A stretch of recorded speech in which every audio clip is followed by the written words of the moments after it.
It's exactly 5 minutes after 8 a.m. here in the studio of A1 Radio 101.1. Welcome to the conversation segment. The song you heard on the background is being performed by Lamisi Akuka. She is, the title of the song is Zahanga, meaning a dream. We all have dreams, yes, and it's good to dream because your dreams are actually more or less like blueprints that's leading you to a destination. The Upper East has a dream. Individually, we have a dream. And I believe one of the dreams of the Upper East region, people within the Upper East region, is to see a region that has part level of development, region that has good roads, region that has good medical facilities, a region that has all the qualities. It has the medical doctors available, teachers available, a region where the rural urban drift is going to be minimized. And that is what we are all pushing for, to have this region where we call our home the safe haven for us. So from now till 10 a.m. we'll be having series of conversations here on A1 Radio. Yesterday we started talking about the situation of roads, especially within the Bulsa enclave, Buluk.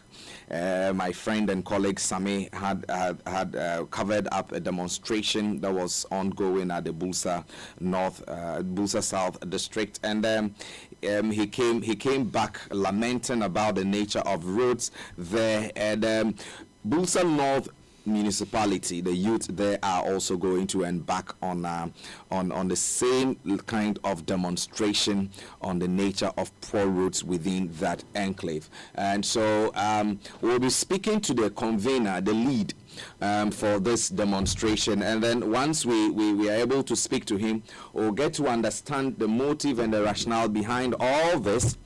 When the demonstration is going to take place, have they secured permits to undertake this demonstration, and what is their expectation at the end of the day?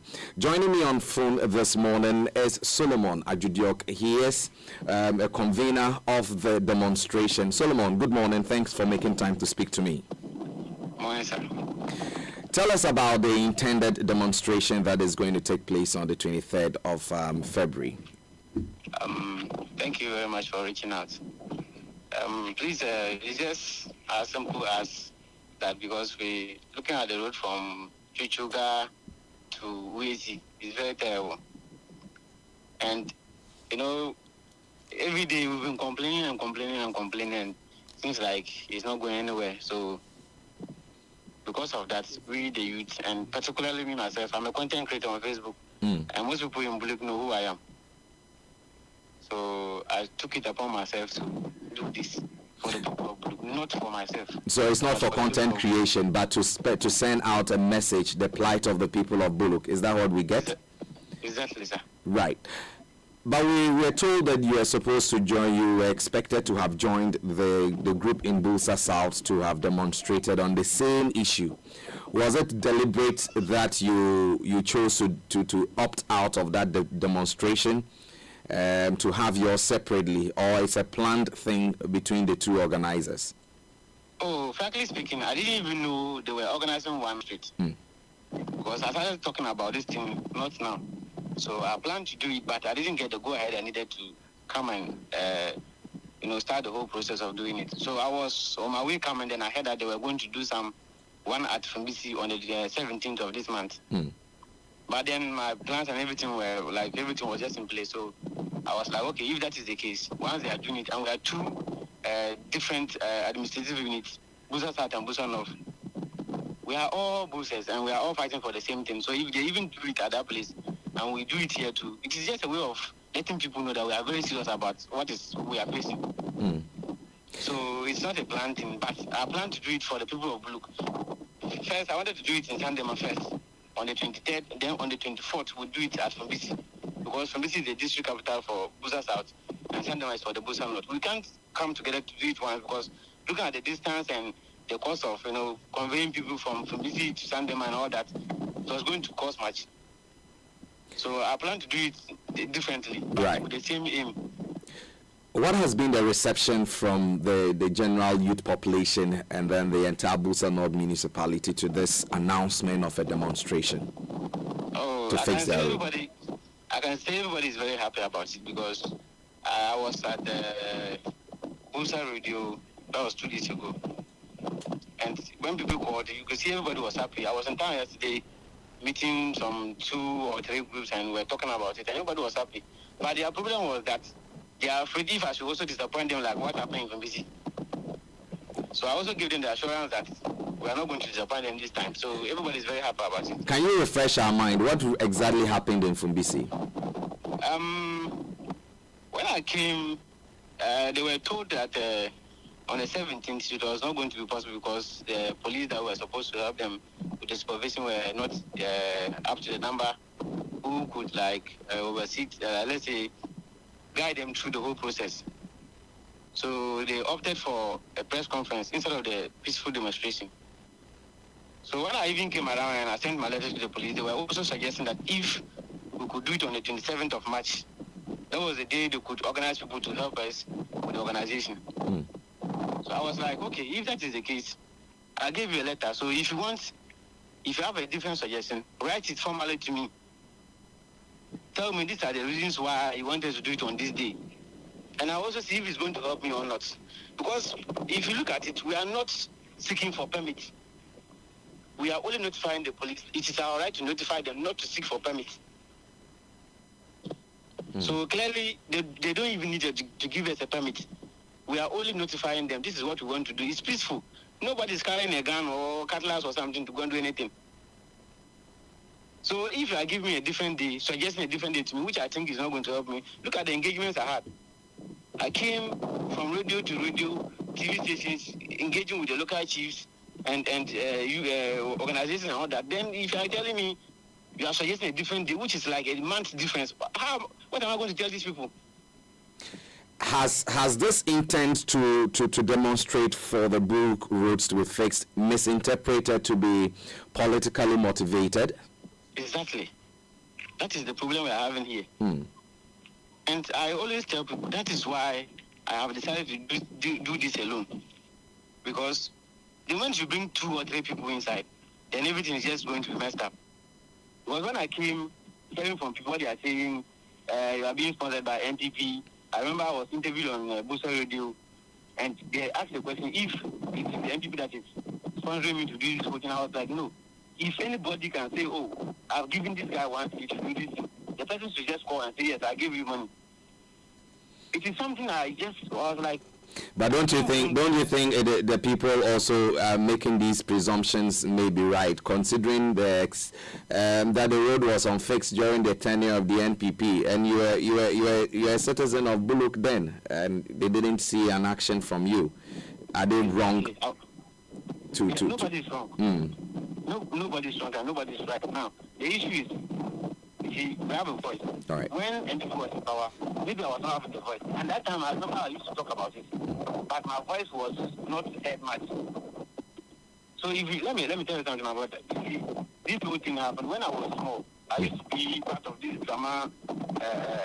We have this drama culture at our place. All right. When another body came to do the same thing, he told us when he comes, he's going to fix the road for us. Atamus also said the same thing. Mama also said the same thing. But this year, during the last elections, I took part in voting. Because I saw that Mama said when we vote for him this time, he was coming to fix the road for us, and he started it before he left office. Right. So if I should vote for him to come and fix my road for me, and it's a year now, I'm not seeing anything. Don't you think I have the right to ask him for why my road is not being fixed up to this time? Have you peradventure tried to reach out to the leading representatives of Busa North and South in Parliament? I mean, the members of Parliament, to see the advanced stage of their negotiations for government to get the road fixed? See, one thing, that's why I said this is not a political thing. Right. If I reach my point on the 20th, I think my consent they will come and answer. This is not the first time. just this December, our MP said our road was part of this big push project. If it is part, it is not. And you gave an assurance that by ending of January, this new month, which is February, you are going to start working on the road. This is getting to the end of the month. What are we seeing? Nothing. So do you think if I engage them, I'll get a good result and I'll be able to also to talk to people for them to do this demonstration? You won't. They'll try to convince you. So this is not a political thing. Right. Something that I saw that we are being affected badly. And we have to do this. Let the world know that, yes, we are suffering. So when is this demonstration taking place? On the 23rd, which is Monday coming. So is that... Okay. The Sandema Sports Stadium. That is where we are going to meet, so that will brief the general public as to what to do and what not to do. So is there a petition you are going to hand over to the MCE afterwards, or you just want to go on a peaceful demonstration on the streets with placards? We are going to present a petition to the minister, the president, through the MCE of Busa North. And after that, I know he is somebody who is representing the president in Blue. So from there, after we are done with this one, we are going to do where we will go to the Minister of Roads and Highways to present another petition. Right. That way, that means we are just handing over our petition to the road minister, seeking for answers. Right. So from here, we are going to do another one to Ataka. But that is the plan. Solomon, I wanted to let you go, but maybe my listeners, for some, may not have a clear picture of how terrible the road situation in Buluk is. Could you paint a picture for us? How bad or worse is the road situation? It's more than bad or worse. From Chitruga to Sandema. It's a little bit like, when you look at it, it's somehow okay. It's more trouble. It's somehow okay, but from Wiaga to Fumbisi, it's like a death trap. The roads are very stony, dusty. I don't even know how to describe it. It's something like west. So when you look at it, I don't know if our people don't pass there or something. And those who are always saying, oh, we should wait more, government just came in. But if you are serious about this thing, look at the people whose houses are just by the road. You know the number of that, the amount of that they inhale every day. But we are just quiet. So the situation is more than bad. So it's not to describe it. Right. Solomon, we are grateful for speaking to us this morning. We are hoping that this demonstration gets the voice and then the needed action that the youth of Buluk expected to get. Okay, sir. Right. So that was Solomon Ajudiok. Yeah, that was Solomon Ajudiok. He is the lead convener for the Fix Buluk Roads. Yes, it's a demonstration that is currently so we had one on the 17th and we're having another one on Monday, and it's not going to end. The youth are saying that they are going to keep demonstrating till they get the needed attention. And as you heard from Solomon's description, that it is worse from Wiaga to Fumbisi. We are still talking about the nature of our roads, and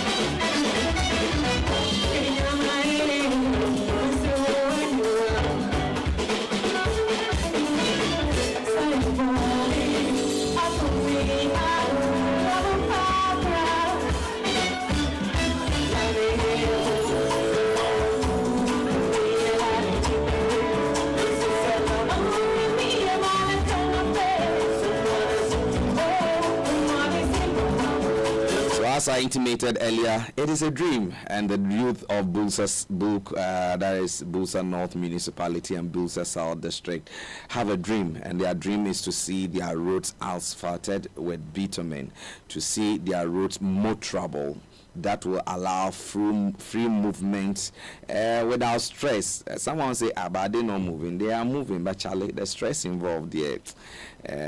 Charlie, we can't talk about it on air. I just wish we could get one of the drivers who ply that road to call this particular number to describe the nature of the road. So if you're a driver and you ply on the from BC Road, you can call the studio number and share your experience of the terrible nature of the road. 0382 091508 0382 095566, and then we'll get interactive.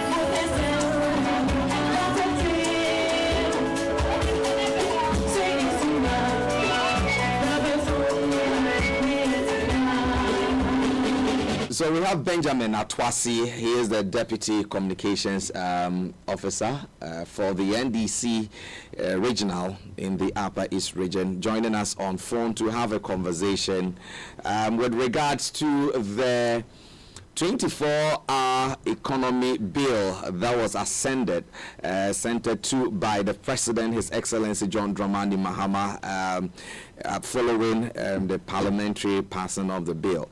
What should Ghanaians make of this? Is this the key to unlocking the potential that Ghana needs to be completely independent? I mean, when it comes to our economy. So, Benjamin, very good morning. It's been a while. Good morning, my brother, and thank you for having me. Where have you been hiding? I've not been hiding. I've been around. Just that it's been a while we've engaged on your platform. Talk to us about the 24-hour economy bill. The president has assented his signature to it. Now it is in full fledged, and Ghanaians are expecting to understand it. For now, we still haven't gotten the policy document. We went on the parliamentary website to see if we can get one, but we still haven't. But you talk to us about this bill and why it is the game changer. Okay, so once again, I want to extend my regards to you and your listeners for making time to listen to us this morning. Like you've rightly said, the president has assented to the 24-hour authority bill, which is a good news for the Ghanaian private sector and Ghanaians at large, because preceding the 2024 elections, the NDC had adopted its manifesto, and in it was inclusive the proposal or the promise to, as it were, implement a 24-hour economic program if Ghanaians voted for us. And indeed, Ghanaians listened to us and they bought into the idea and they voted for us.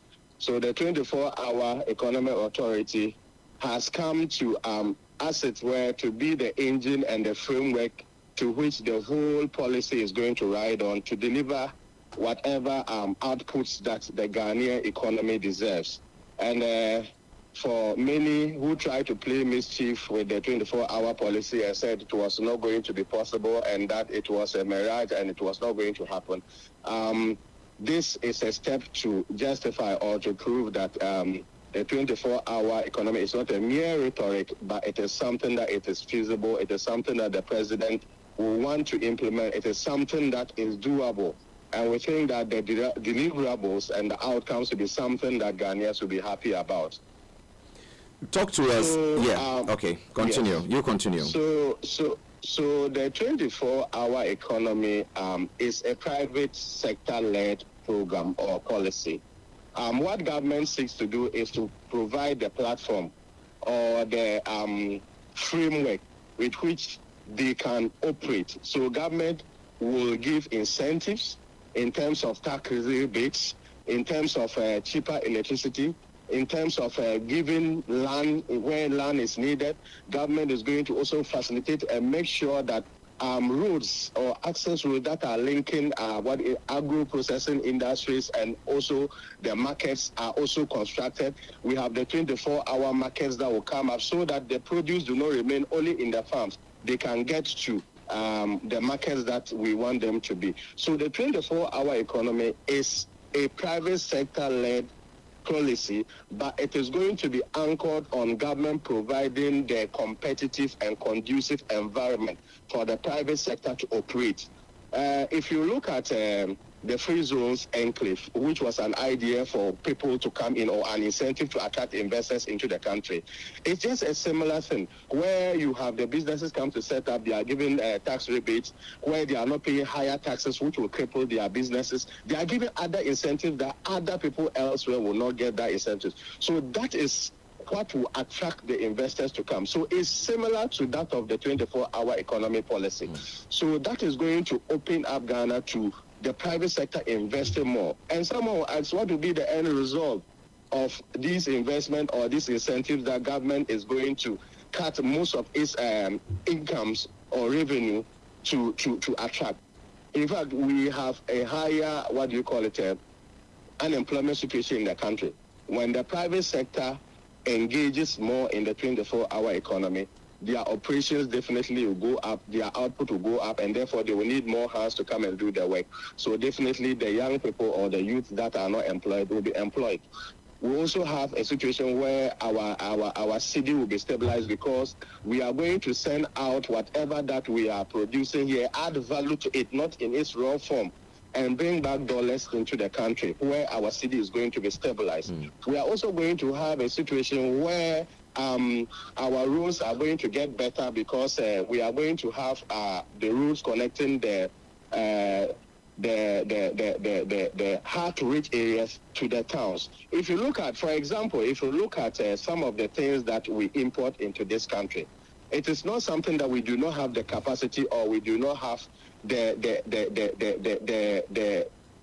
expertise or knowledge or to do it. For example, Yamadia, for example, where you have to go out and go and import. Is it that we can't have these animals? If you come to even the northern sector, we can produce with what goats, sheep, cattle for that purpose. So why do we have to spend as much as 2.6 billion Ghana cedis as of 2025 to import Yamadia alone?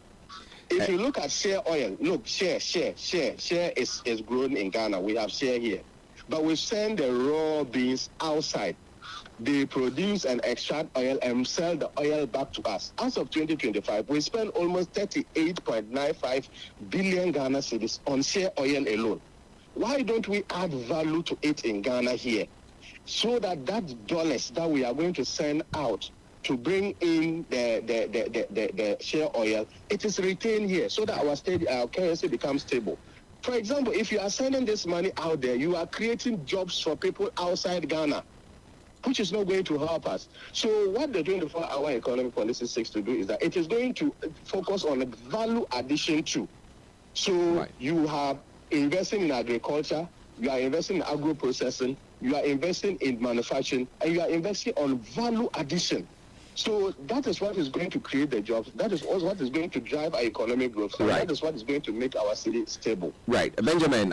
Very, very elaborated there. But let's come home to the Upper East region. For many people who have received the news of the 24-hour economy, the excitement and euphoria around it initially was very heightened. But then comes the announcement of the 24-hour economy market for the Upper East region. And now people begin to ask questions. How can we, the people want to know, how is this 24-hour economy market in the Upper East region visible? What prior research or study was conducted to agree or come to the conclusion that the region or the municipality or the districts within the region actually need this 24-hour economy market, which are going to drive the economy as you've made us to understand?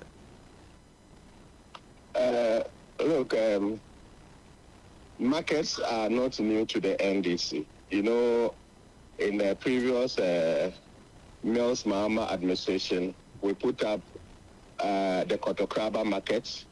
Mahama we'll put up the KJTR markets. We'll put up the Asafo market and other markets around the Ashanti region. What was the rationale or the purpose of these markets? You realize that some of the traders sometimes do not even have storing facilities for some of these things that they will want to bring to the markets. Some of them want to import, or some of them want to procure or buy more of the stock, and they are able to sell. They do not have these facilities. So what the 24-hour markets are coming to do is to provide that enabling environment, conducive environment for these traders, for these businesses, for these private people to be able to do their businesses without the bottlenecks that they encounter now. For example, you get to the markets today, there is rain, everybody runs away. Is that what we want? Business is distracted and a whole lot of things. You get to the market today, you are pressed up. You want to ease yourself. There's no place of convenience. Is that not what we want today? There is fire in the market today. You do not have a fire service standing by to take care of those things. Right. These are modern markets that are going to have all those ancillary facilities so that they will help create the environment that these private people need to do their businesses without any problem. Whether or not there's research, everything is not done in a vacuum. We've realized that these farm produce that come from the villages sometimes come in there, but the lack of these facilities or lack of the space for these people to operate is what hinders their job. So this will come to create that environment for those people to operate without a problem. Right. And the 24-hour economy, in terms of the infrastructure development, is not going to focus on only markets, like I said. It's also going to look at the transportation system, right, roads inclusive. For example, you want to carry your farm produce from the villages or from the hard-to-reach areas, from the farms to the markets. The roads linking are very poor, so you end up losing some of the yields because of the inaccessible roads that you will have. So this will also make sure that infrastructure in terms of roads are made available so that they can grow. So it is not a 9-day, it's not a one-day thing, it's not an event, it's a process.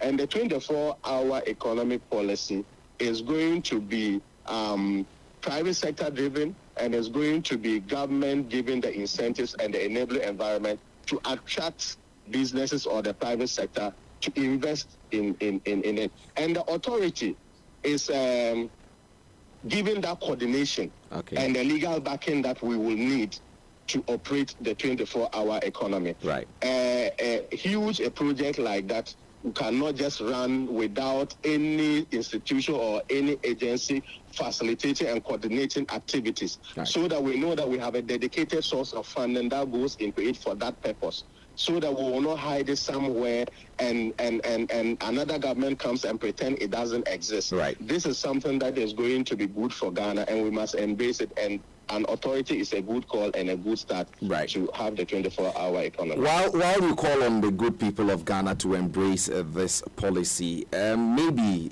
I don't know,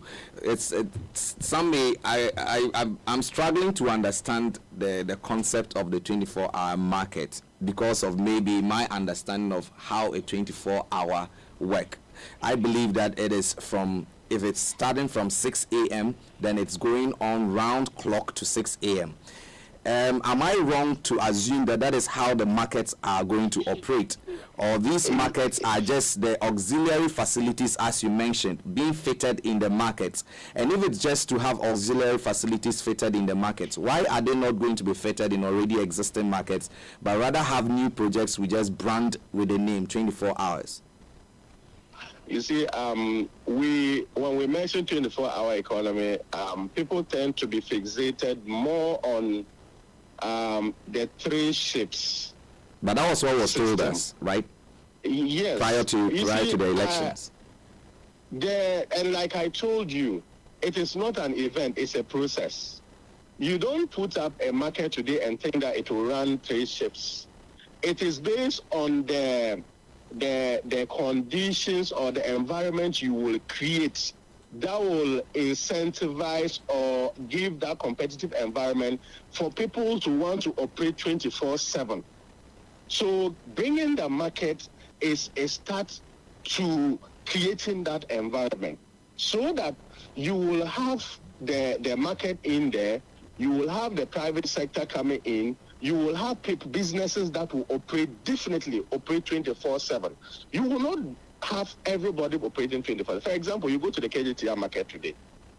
There are businesses run the daytime. There are some that run during the night, and there are some that run 24/7. But we are looking at the Cosmopolitan. The pharmacies in there never shut down. We are looking at the Cosmopolitan. We are looking at Kumasi Metro. Yes, nature of Kumasi. We are going to have agro-processing parks, and it is not going to. You look, if you go to UK and elsewhere, it is not the whole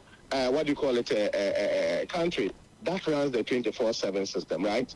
So adopt certain cities that will run the 24/7 system. But first of all, you must put the infrastructure and the framework in place. So what I want to say is that let's not be too fixated on the 3 shifts in all contexts. Okay. The 3 shift is the ideal. The 3 shift is what we are focusing at. The 3 shift is what we want because it is jobs that it is going to create. But that is, it's not going to be immediate. The jobs will come, but not immediate. Exactly. The environment you are going to create will birth that 3-shift system. Right. It is not going to be something that government will come and say, today we are running 3 shifts. No. The private sector itself will run the 3 shifts without government even telling it. So it is going to be seamless. It is going to be something that is going to be self-engineered as a result of the incentives that are going to be provided.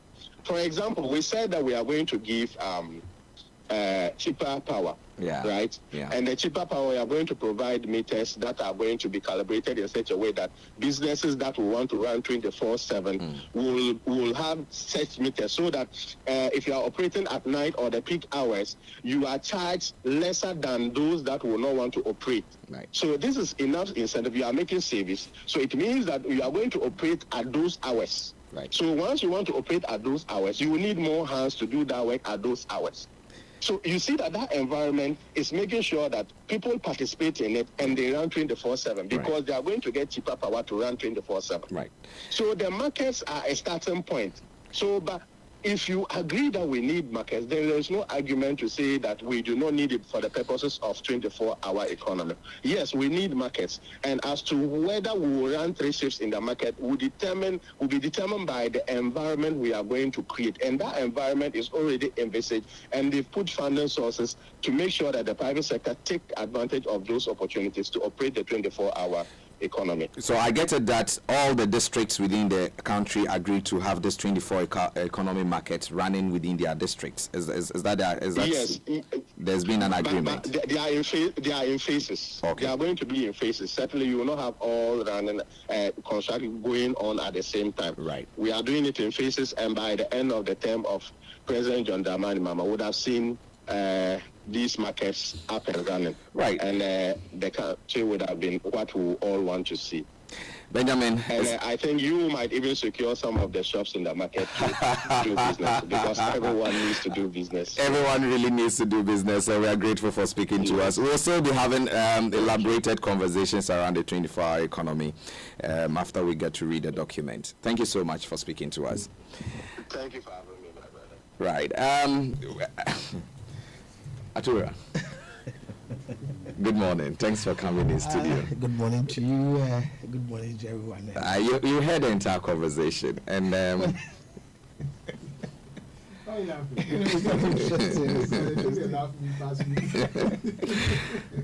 it's interesting.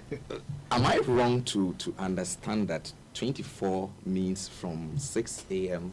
to 6 a.m., 8 a.m. to 8 a.m.? Am I wrong to have that clouding my understanding of the 24-hour economy? Of course, you are not wrong. I mean, it is the kind of position that everyone understands what a 24-hour economy should be. I mean, it's something that you find that people trade from 6 in the morning, and then for the following day 6. It continues, doesn't stop. And so the kind of mentality that we got from the entire conversation about 24-hour economy was that we are going to have an economy that's going to run the full cycle and continuously run. That's why there were issues about shifts in it, because you don't expect the person to work all day without resting. So there were shifts. So the understanding is what we all got. But you heard him talk about it not being entirely about the shift system. And even if the shift system is going to come, it's not immediate. It's going to be a futuristic thing. So, Gerard, I mean, if I must say, Yes. In this country, there is something that is growing among us. We are able to disassociate what we say on the campaign trail and the real implementation. You may have a fantastic idea, and I think the 24-hour economy is a very fantastic idea. It is something that is transformational. It will help this country if you're able to implement it. But of course, the problem I have with this is that we are trying to fulfill the campaign promise. It is practically impossible. What I see is that over the years, governments have tried to bring in policies that are good, and then in the end, in trying to implement it, they try to follow the campaign promise. That is not practicable. Take for instance, the one village, one dam was a fantastic idea, but it doesn't mean that every village should have a dam. That's the point. You should create dams enough to build the vegetable production in the country, so that we have those bigger dams in so many villages that we can get, and encourage other villages to come closer and do the farming. We can even create canals into those areas to do the farming. We don't need to have a conversation where we want to ensure that every village has a dam. It's not going to work. The 24-hour economy is a very fantastic idea. I've heard issues about agri in it, where you want to move it away from just discussion about making an all-round conversation to implementing a policy that will be towards producing. And I heard him say we are trying to transform the economy, but we don't have to transform the economy using the tag 24-hour economy. That's the point I'm making. We can always do what we want to do. There are certain areas that definitely will run. Of course, there are night markets everywhere. These markets don't come out because government has created them, or maybe government has asked people to go and do it. No, this is a demand and supply problem. And when these things are created, they are going to achieve the goals. I don't know why we are consistently trying to pull the campaign from. It's not going to work. Right. That's my problem. If we push it so much, we will make a lot of mistakes. It's interesting because for me, I feel, as you mentioned, we just want to have a name on everything tagged 24-hour. So we have 24-hour economy routes. We have, and you're asking, am I trying not to understand this 24-hour economy thing, or do we need to do better? Do we need to move? Let's take, for instance, the market in Bolgatanga. Yeah. Not only Bolga, all 15 districts in the Upper East region are going to benefit from the 24-hour economy market. Separate markets, newly built markets. So how are you going to ensure that people come there to sell when the demand for the products are not there? So do I have to force myself and go and buy, say, tomatoes at 2 a.m. or 3 a.m. because it's a market? I mean, do people in those areas need to run 24 hours as an economy in those enclaves? I don't know. I just think that we have to move away from the campaigning. Look, we can always bring the ideas. They are good. When we're in government, we need to look at it properly and implement it. The people of Ghana are going to appreciate the government that brings an idea, implements it, works. It should not just be the rhetoric. The fact is that there was a whole campaign around it. I think that even members of the NDC themselves, some of them overreached the campaign and said things that were not supposed to be part of the entire 24-hour economy idea. Okay. We are in power now. What we do now is to justify what it was the campaigning and the idea. When we do that, then I think that people are going to appreciate what's happening. But consistently, we are going to build markets. Why do we have to build markets? The 24-hour economy that we see, those facilities that run 24 hours, they are not things that were orchestrated by government. They were demand supply outlets. And then government then comes in to provide a security. There are bars in town that run 24 hours. And because of that, we have a lot of security at particular points to help them. If such people are going to be incentivized, you're going to give them maybe interest-free loans, or maybe you want to give them loans at subsidized rates, that's fine. But how do we ensure that those people are going to employ people at shifts? Because it doesn't. I don't know why I want to put people at shifts when I know that at certain particular periods I don't make money. For instance, there's some bars in town that make money actually at night, though they run daytime. they would prefer not to even employ people in the daytime, but to give people at night. So the government cannot control that. That's my argument. That's a private person's business. I think that the rhetoric is just overstretching it. 24-hour roads, why? We have to build roads to bring goods from rural areas and not to get them stuck there to town. It should not be because of a 24-hour economy that we're doing that. And we've been doing that over the years. Is it a situation where we want the tagline 24-hour economy to sink into the minds of Ghanaians to see that we are really putting to bear the campaign promise of a 24-hour economy? That's what I'm trying to say. I think that the conversations around the campaign promise, but I'm saying that the party is in power. The party ought to communicate what they have to do. Forget about the fact that the party may not even achieve 24-hour economy. But if they put in policies that transform the economy, everyone will see. You see, it is campaign sloganeering. The NDC naturally sang the NPP out of power. That's a fact. Everybody experienced the NDC throughout the campaign. But as the NDC is in power, what it ought to be doing is to be creating the very incentives or the very areas that will transform the economy. It should not be tagged 24 hours. When you do that, you create an impression that people are going to say you promised that and it's not working, and then you keep forcing it to create something. Because this is what 24-hour economy markets are coming up now. Here is because people have been asking the questions: where is 24-hour economy? The question that people are asking, it is important, and I think that some months, sometime last year, I heard the whole conversation from the president, or I think one of the ministers, who said we want to irrigate the black voter, or was it the white voter, to create more farms around it, under the whole economy idea. I thought, okay, that's okay. We can be doing that. We want to transform our economy. We should be discussing the things that matter. It is not a campaign any longer. Is it going to be difficult to take out the 24-hour out of the economy resetting? Because it seems the slogan that has been bought and embraced by the Ghanaian. I asked us to narrow the conversation into the Upper East region, because for many who sang the 24-hour economy slogan were optimistic of jobs being created that would run the 1333 shift system that was promised. But we hear that, yes, that was said, but it is not an immediate thing. How, from where you sit, does this have the tendency of staining the trust that the youth have in government? No, of course. I think politicians over the years have had a problem with trust. You say something on the campaign trail and gets to implementation, and that's not what you are doing. I admit that the whole concept of 24 hours is a fantastic idea. I think that what is happening now is that there's an attempt to try to force the whole idea onto the people to create an impression that they are achieved. I'm saying that for me, I think that the people of Ghana and the people of Upper East will benefit more if the government strategically positions itself to create a certain economy or a certain transformational economy that will provide jobs, and not simply try to target 24 hours and create an impression that it looks like it's more of a utopian idea more than the fact. When you say 24-hour economy roads, what do you mean? What is it supposed to do? You're going to build roads into particular areas that have goods, or what are you going to do? These are things that have been doing all over these years. I'm saying that the 24-hour economy can implement in particular areas if we want to create incentives. Was that narrative not the narrative prior to the election, where even from the opposition, their argument was, yes, we can have a 24-hour economy, but it should be specific areas. And Atwase admits to it that even in the advanced countries, the entire country is not under 24-hour economy.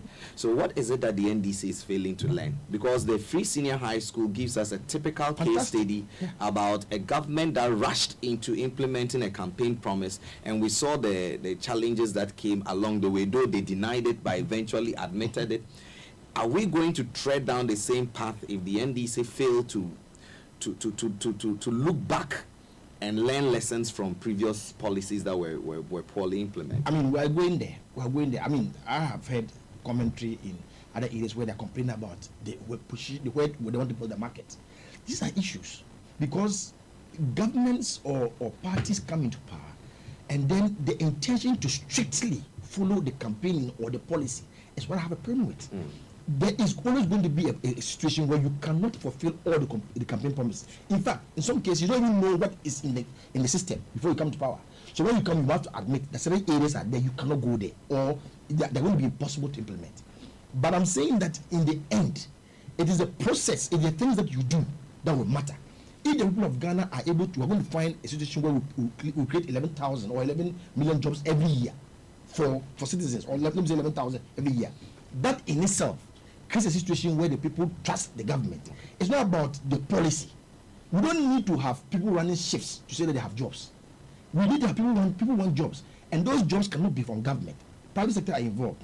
If government has a lot of incentives to push to create factories, to create businesses, and encourage you to go into agriculture and other areas, that will create more jobs. And the people in the end of the 4 year of the president would assess him based on what he has done. It is not bad to say that he had 100 policies and he achieved 50. Right. He cannot achieve everything. So we have to admit in certain areas they cannot achieve everything. I don't know why we keep pushing the narrative, trying to force it to make it look like that's going to happen. That is not going to happen. Nobody's going to believe a story about 24-hour economy roads. I mean, I don't know. How is it going to operate? I believe the roads are 24 hours. They're always 24 hours. Someone jokingly said that if maybe the NDC knew they were going to win the election by this margin, some of the promises they made, they would have toned down on some of the promises, because they've given so much expectation and hope to the Ghanaian, the average Ghanaian, that it's not. We have on the line Andrea Tariwini. Andrea Tariwini is he's a former deputy regional communications officer for the NPP, and joining us on phone to also make contribution to the bill, the 24-hour economy authority bill that has been assented to, and then now it is fully fledged. Andrew, I believe you've been following the conversation around the 24-hour economy authority bill. What do you make of it? Yes. Good morning, Gerard, and thank you. Yes, I have been following keenly. Good morning to our cherished listeners. The way you are smiling, why? Do you... Let's talk about the bill in total. Okay. The president has finally appended his signature to it. It means that the authority is now in full-fledged and it's going to work. What is your take on this? Then we'll come down to the specifics, especially with one of the projects that is gained a lot of questions. But let's begin with your initial commentary around this entire thing. I know you've made some comments around it before, but we still want our listeners to be refreshed in memory. Well, the concept or the nomenclature given to this particular policy direction is fantastic. It's very, very fantastic. And actually, I must even say that very promising if you look at it by name. But the problem comes into when you are now digging deeper into the application of such a policy in a country like Ghana, knowing the structural deficits that exists within the boundaries of our economy, even in our governance system. That, for me, is where the problem is. And it appears the NDC is now caught pants down because reality is setting in, expectations are not met, and that is where the problem is. If you say the NDC are caught pants down, what do you mean? They are just rolling it out. We just have the 24-hour economy roads being rolled out. We have the 24-hour economy markets, which are being promised to be built across the country. And then the authority now gives them the opportunity to put together some incentive packages that would attract foreign investors. Why do you think they are caught pants down? They are caught pants down in the sense that, number one, if you have a monumental policy of that kind that is going to strike across the chord of all that you are doing, you needed to be candid right from the beginning. But we had an understanding as though immediately they assumed power, there was going to be a 24-hour economy, one job, 3 shifts, which is already a facade. Not true. It's not possible in Ghana. That's why I said that the structural deficits that we have in our economic structure in this country doesn't even allow for that to work. And the output of our economy doesn't suggest that we need even that 24-hour economy, in the manner in which the NDC has. So if I say they are caught pants down, I'm talking about the fact that the expectations, just like you rightly said in your commentary, the expectations of Ghanaians regarding this 24-hour economy is not being realized. And what they are about to do with this authority coming into being and now a law around the subject is nothing but just going to play complementary effort to other institutions that have been in existence and nothing significant. I can tell you that the 24-hour economy will not have any significant impact in this country as far as our economic production is concerned. So that is why I say their court stands down. We are going to begin to hear subsequently, and this is my thesis, that we are going to hear subsequently some excuses, some justifications why things haven't gone the way it's supposed to be, and they are going to rely on existing institutions that were already functioning 24 hours to use that as a basis to say that the policy is working. But they are caught pants down. Ghanaians can see through in between the lines, and they understand exactly what the NDC is trying to do. One of the things that they intend doing as part of the 24-hour economy to boost the economy and turn around the economic fortunes of this nation is to institute a 24-hour economy market. The market specifically. We want to narrow it down to the Upper East region, a region you've grown in. How relevant will this be to the people of the region from where you sit? It is completely a joke. I saw the ministers, I read, brother, the ministers, our honorable minister, regional ministers, press engagement. And he instituted that some of, I think, the municipal markets, I think, in the region are going to benefit from this particular package. Now, construction of a market, the easiest and the earliest, per the standard they are talking about, should cost you not less than 2 years. And in the statement, I think he cited 2 years, if my memory is right. Yes. So 24 calendar months to work on a project. And you know the challenges. Government revenue expectations might not be met. So it means that the projects might not also end at the time that they are talking about. Is that not true? Mm-hmm. And that means there might be an extension. We are in 2026.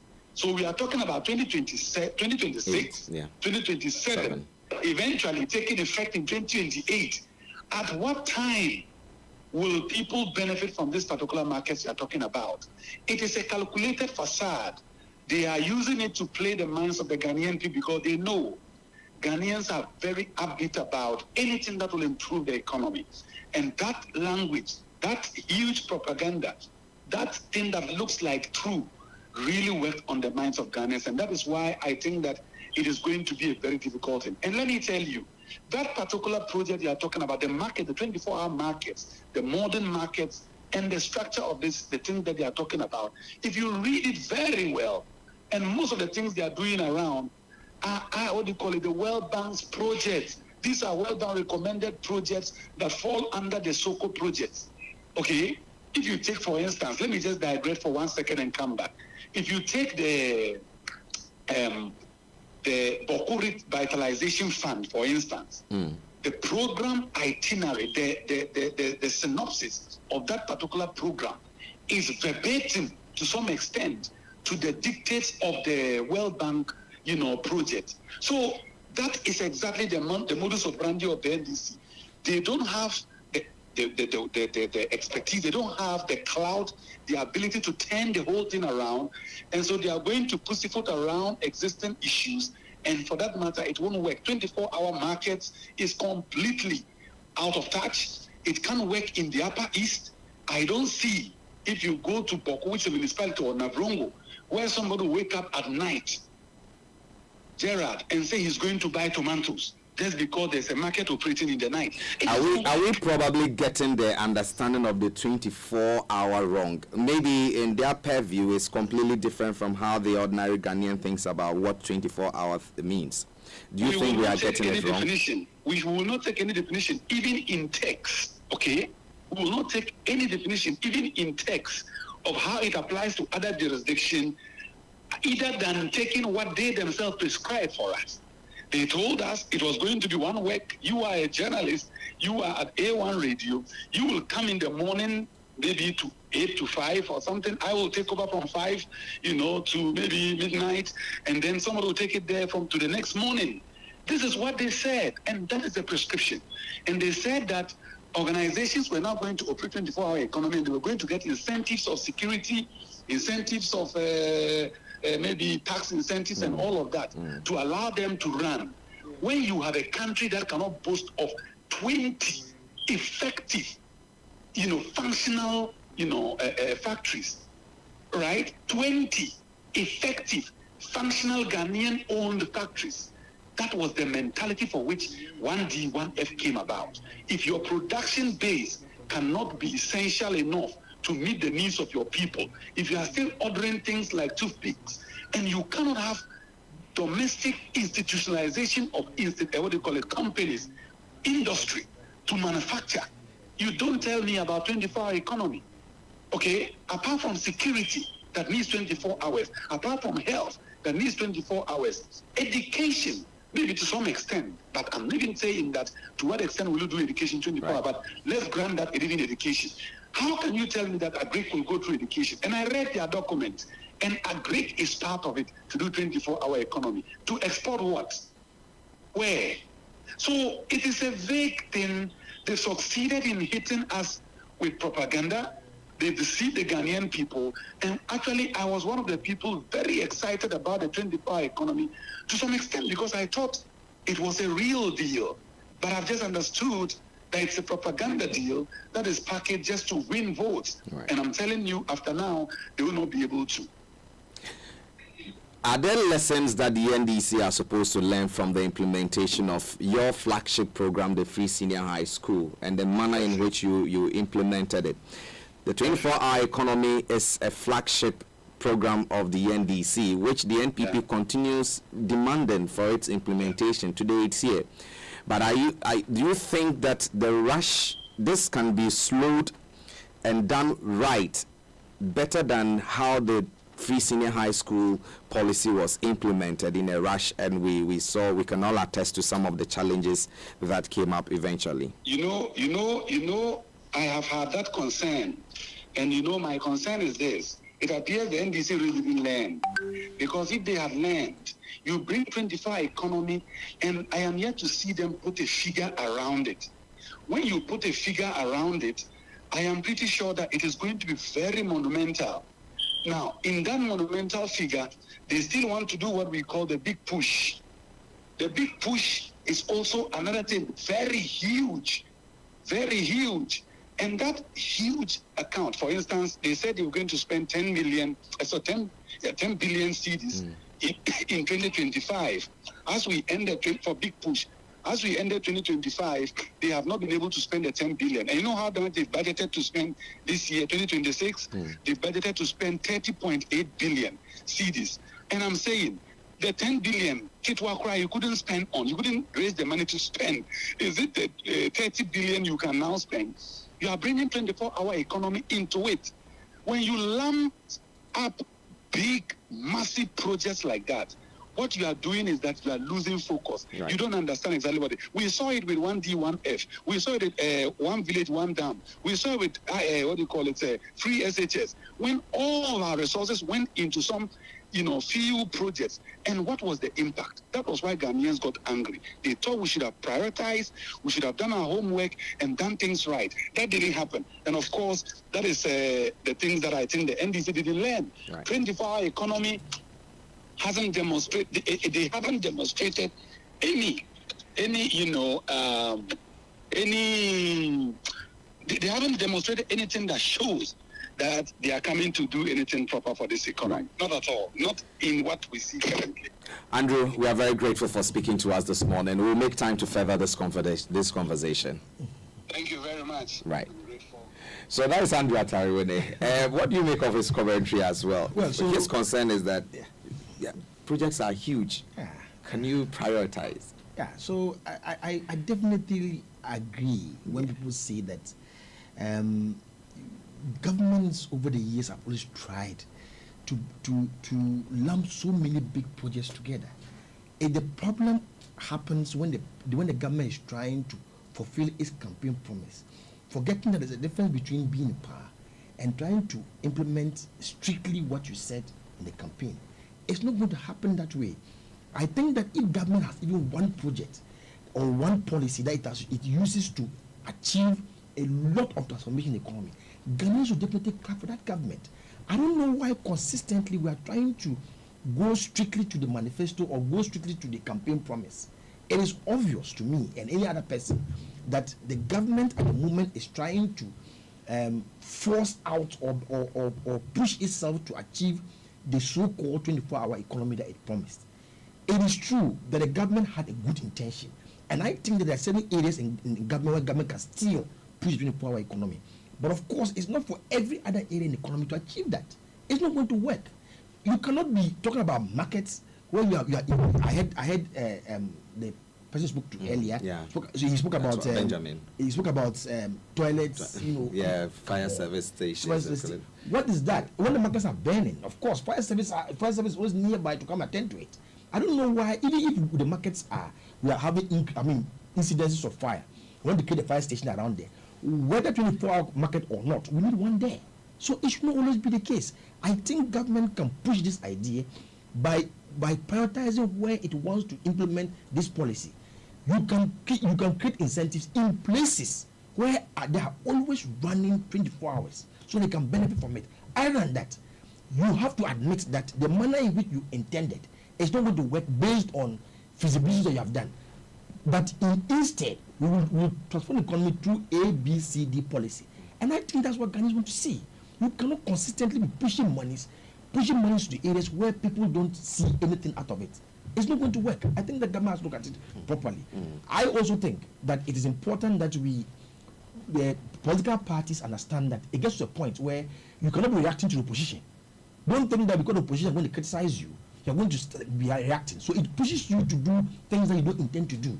You must admit that certain areas are there, you got it wrong. Or maybe it's not possible to implement. Right. And we move ahead. We ought to be honest with ourselves. There's so many issues in this country that we need to resolve. Honesty really work well in politics. So you see, honesty in the sense that I'm not asking you to come and tell me that one of your ministers is corrupt. And then, okay, so he's stealing money. No, I'm not saying that. I'm saying that you promise a policy. Yeah. The manner in which the policy is going or how you have looked at it, it's not going to work that way. So you ought to communicate to the people. At the moment, this policy, based on feasibility, you cannot achieve it this way. We can achieve it the other way.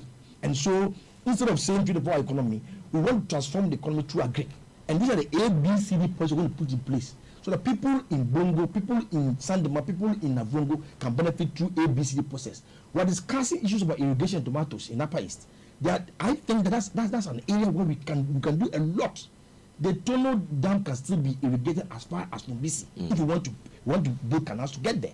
We can push a lot of the Tulu area. There's vast land there where we can get people to go into agriculture. We can do that. And these are things that people will see tangibly, rather than trying to force them to believe that we promise 24-hour economy and it is working. It's not going to work that way.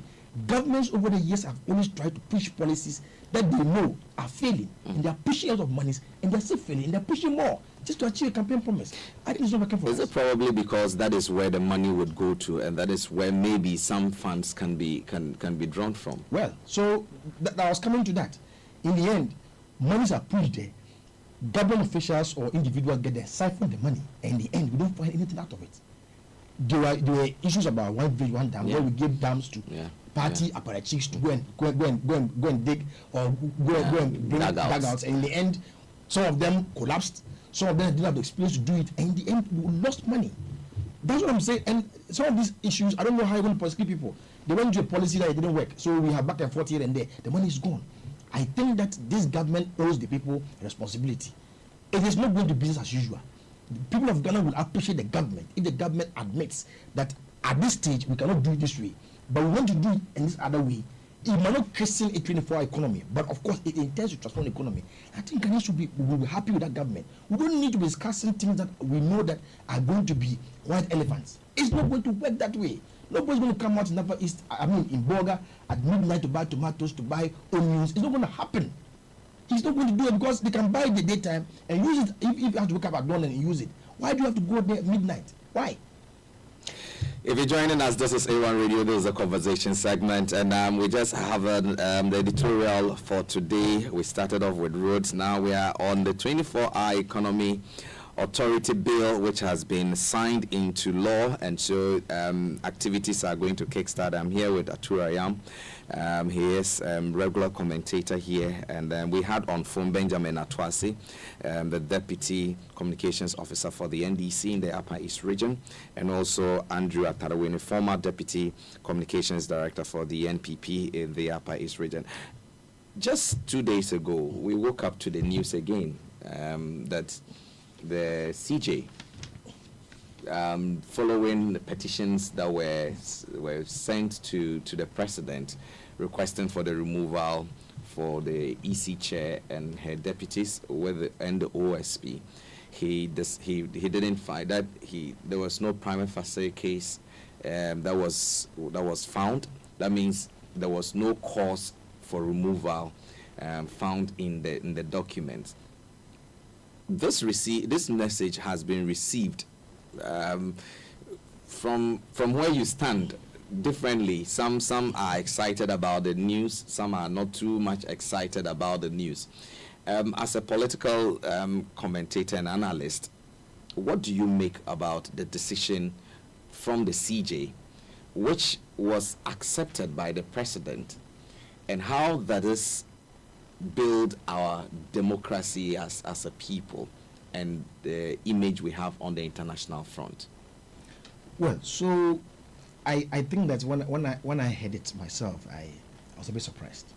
Why I was surprised is that I thought that we are building a country where we hear the charges in opposition, and when they come to power, they implement. So you have expected that, or many people's expectation was that the EC boss and his deputies, her deputies, I beg your pardon, are going to go.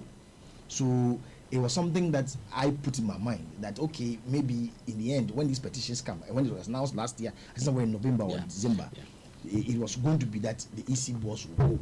Many people even said that the removal of the CG was a condition to remove the EC boss. So the conversation. And we actually saw some commentary from government officials to suggest that it was going to, it is just it's a precursor to what was going to happen.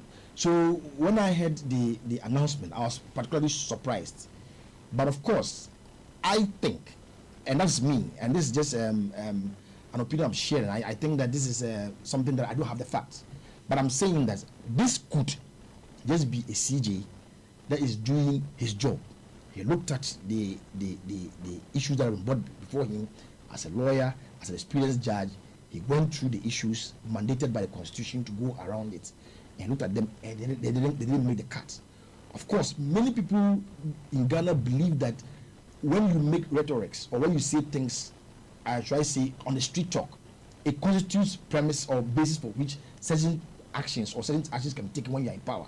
So I want to see that maybe the CJ just did his job by just looking at the facts before him, because he says that he looked at the facts before him, and based on those facts, he felt that it didn't establish a wrongdoing where there should be a committee set up to remove those or to investigate those three persons. Right. So I want to admit that it could be that the CJ was just doing a job.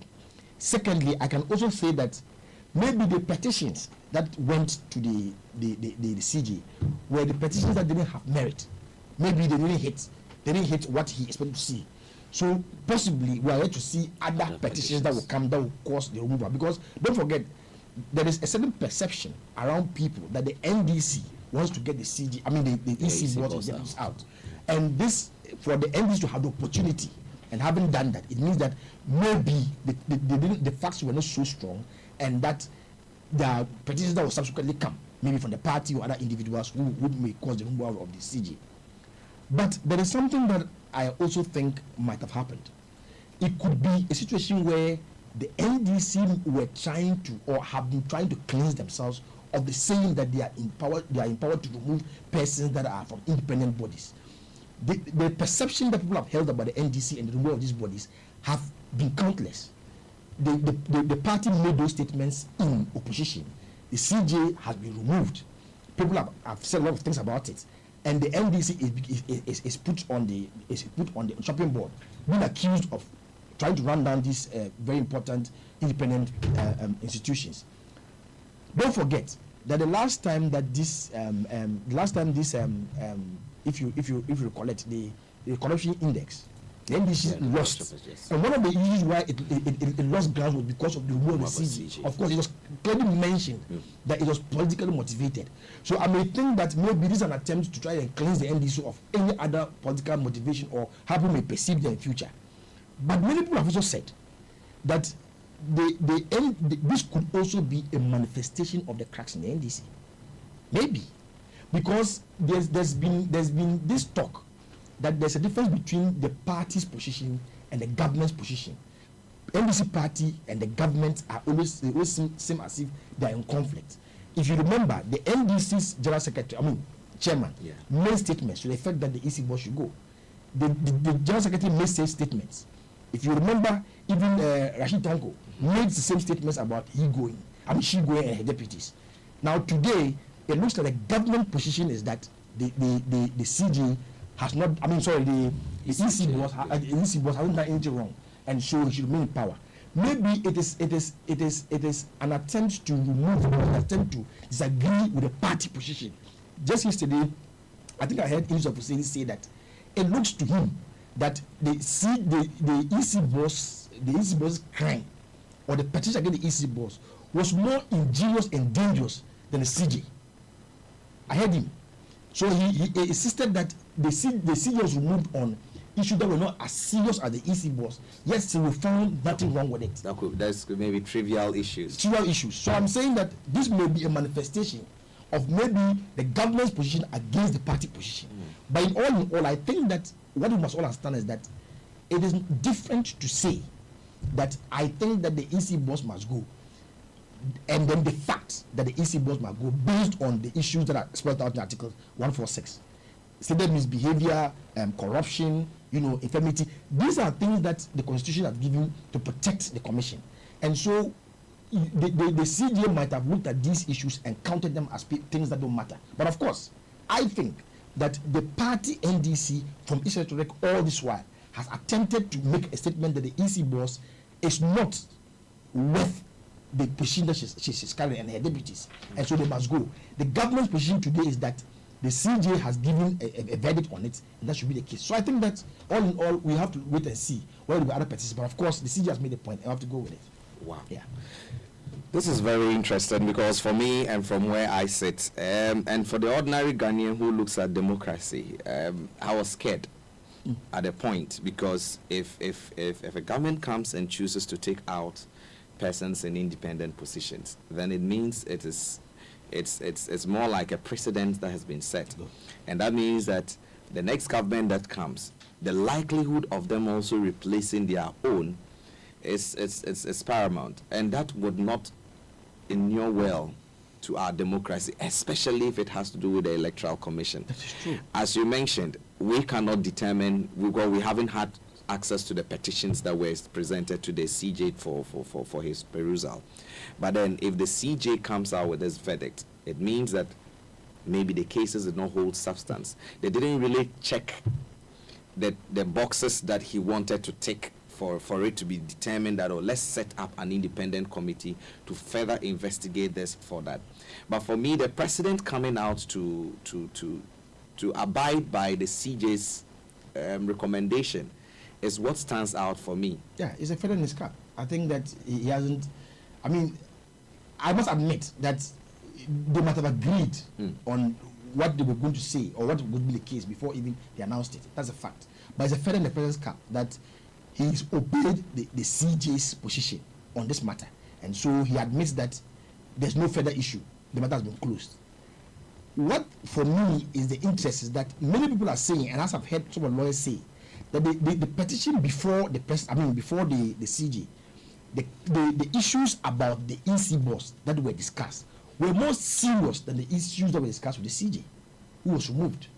So is it that there was an attempt to say that we don't want to be doing this any longer, where we want to be removing, as you are saying, removing independent bodies, that will create a cycle in future?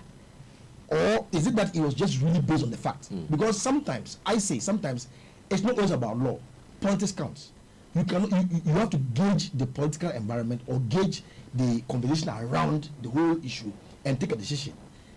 If the statement that the EC's position, the EC's crime or accusations were more serious than the CJ, and the EC hasn't gone, then it tells you that possibly, that's just me, I could be wrong, possibly it's a political decision rather than a legal one, because the government is gauging a certain position that, of course, the corruption index even accused the government of being political about that.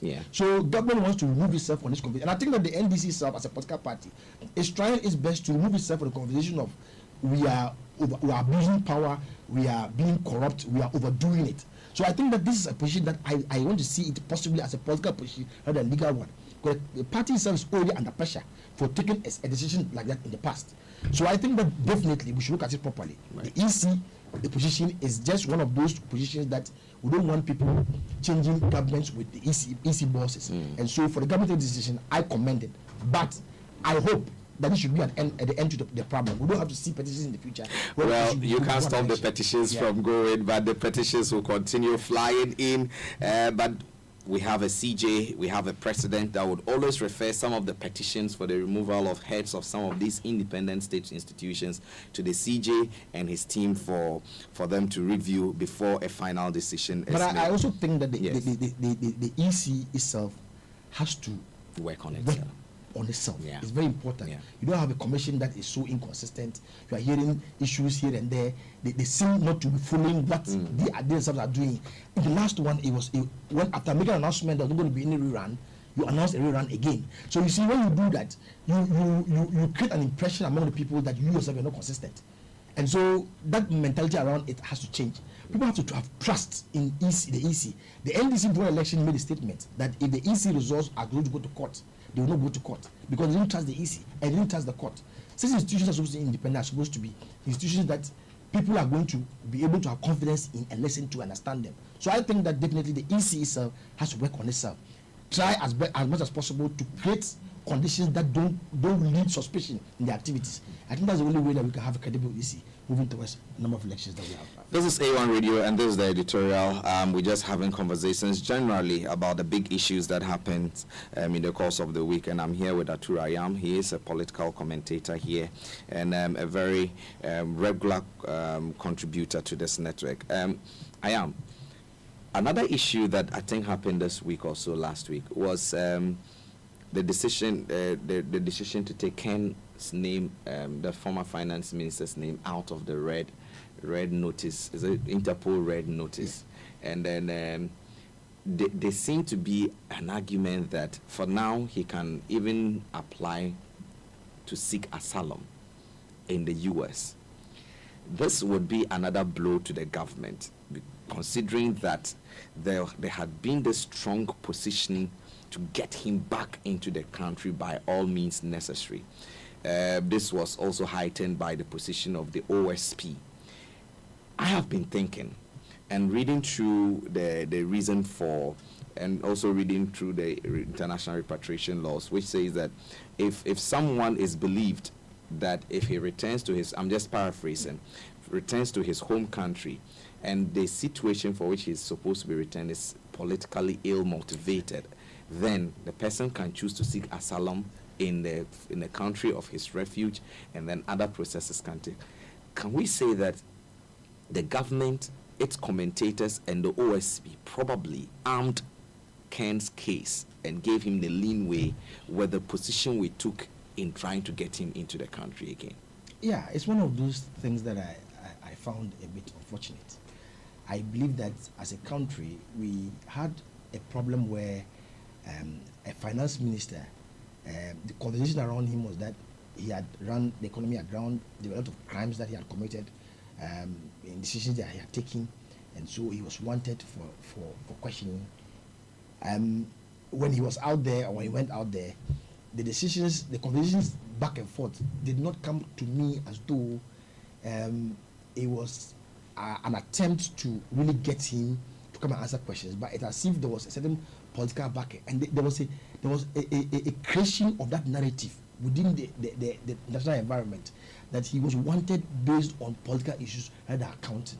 You see, consistently the OSP looked like he was more or less threatening the person. This will happen, that will happen, and so the entire conversation around was as though he was being persecuted. If you remember, he had asked the OSP to even travel to hear him out there. I don't know why the OSP did not go. And then subsequently, when government took over the entire case, the conversation around this was that he was running away, and looked like there was a consistent a conversation around the fact that the person, when he comes to this country, will be arrested. Yeah. This is the problem that most people saw. And picketing at the US embassy. Giving credence to the conversation that his lawyers were making, that has been persecuted. I heard one of the lawyers say that there were MPP members who have been arrested in Ghana and have could not even meet their bail conditions. That was what will happen to Ken if he comes. So the narrative out there was that he was being persecuted. Given that even the CD was removed, the fact that being there was going to be one of the things to save himself from political persecution. Now, they moved him from the red alert. It means that the basis upon which we requested for he being put there, the Interpol itself agrees that we have no basis. That in itself throws opens the floodgates. Because right now, the options that are available to him, most of us as Ghanaians wanted to come and account. Come and sit down and tell people how you used ABCD. That was it. But now we have given opportunity for him to make arguments that he's been persecuted. And so the national police have begun to agree with him. There's a persecution going on. And removing him is first indication. As you are saying, he can seek asylum now. So the entire conversation that I'm looking for Ken may not even find in the end. I don't know. But the lawyers have said we can try Ken in absentia. Yeah. Why don't you prove to the Ghanaian that these are the facts that we are holding Ken to?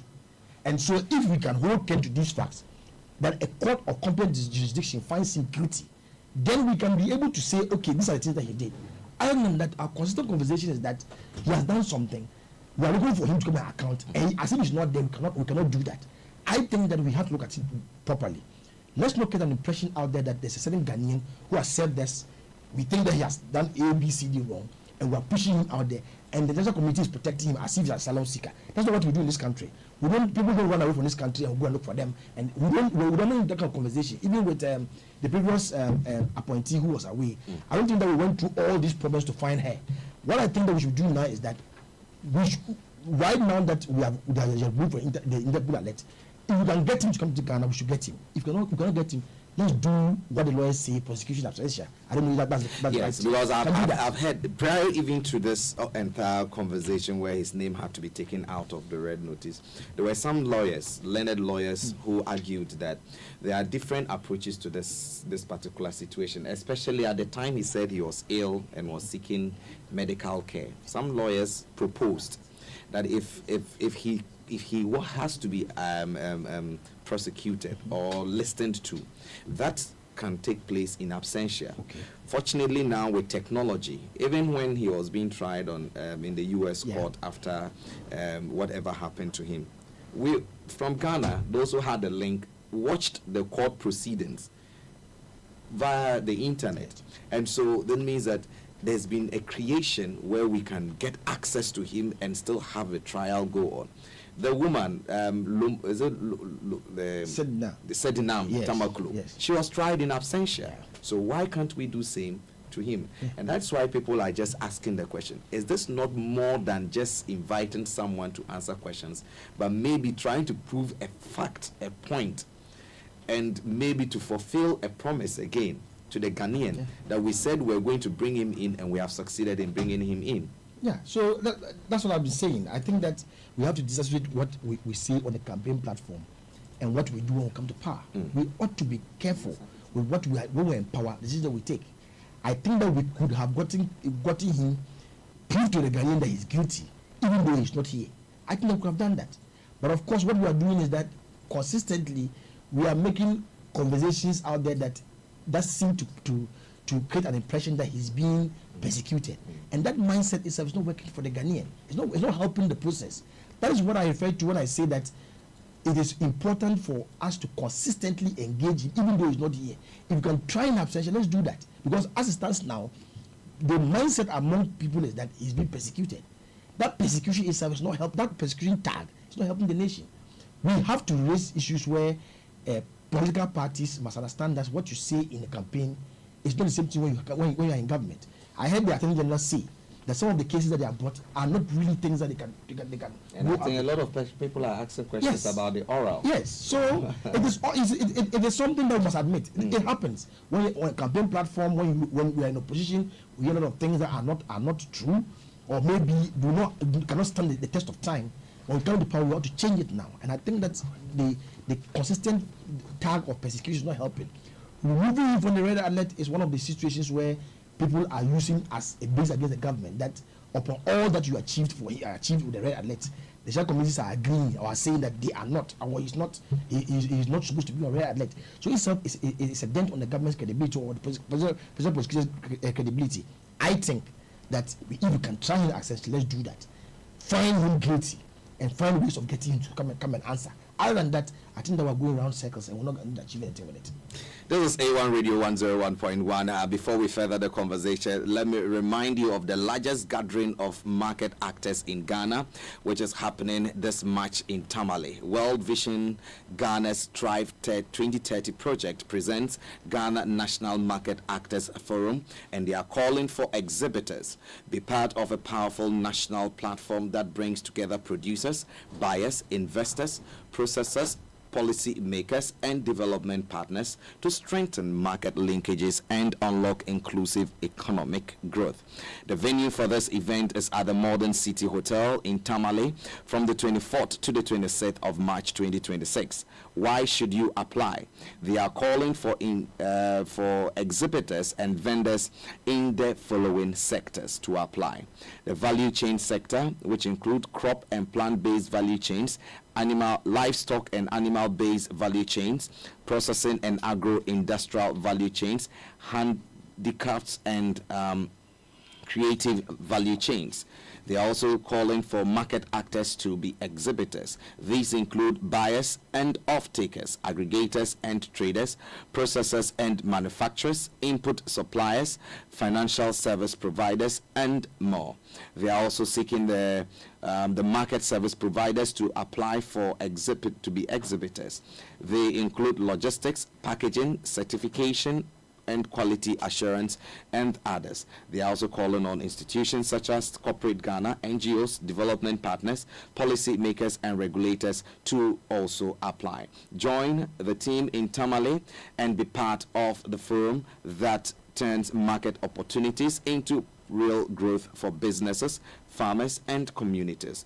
Registration and enquiries, you can call Priscilla on 054 791 7817 or John on 024 350 7669 and Joseph on 024 117 8948. Sasso is the best insecticide spray and mosquito coil in Ghana, protecting you and your family from mosquitoes and other insecticides without causing headaches and nasal congestions. Sasso is a multi-purpose insecticide spray that leaves sweet-scented, clean lemon scent after use. You can get Sasso from any shop near you. You can call 050-1454462 for more details. So I want to take a final concluding remarks from Ayam as he takes leave of us. Ayam, so in all that we've spoken about, what would you want to say to the people of Ghana listening to us? Yeah, so I think that basically I think that campaign promises should not be the basis of which you should implement policies. The policies ought to be implemented based on facts, based on the issues that will benefit the people. Consistently, we have been doing that over the years. The previous government did the same thing.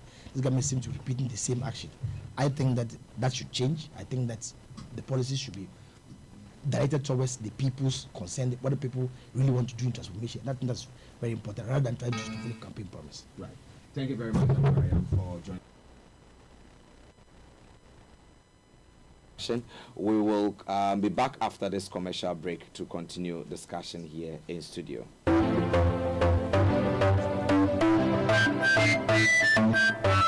Are you you planning to build a house or any structure and you are looking for an affordable cement to buy, I recommend Savannah Diamond Cement for all your cement works. Savannah Diamond Cement is of high quality, gives good results after use, and yet it is affordable across Ghana. Works done with Savannah Diamond Cement are able to stand all weather conditions for many years. Savannah Diamond Cement is a proud Ghanaian product from the Savannah Diamond Company Limited at Bupe in the Savannah region. Savannah Diamond Cement can be found in all cement shops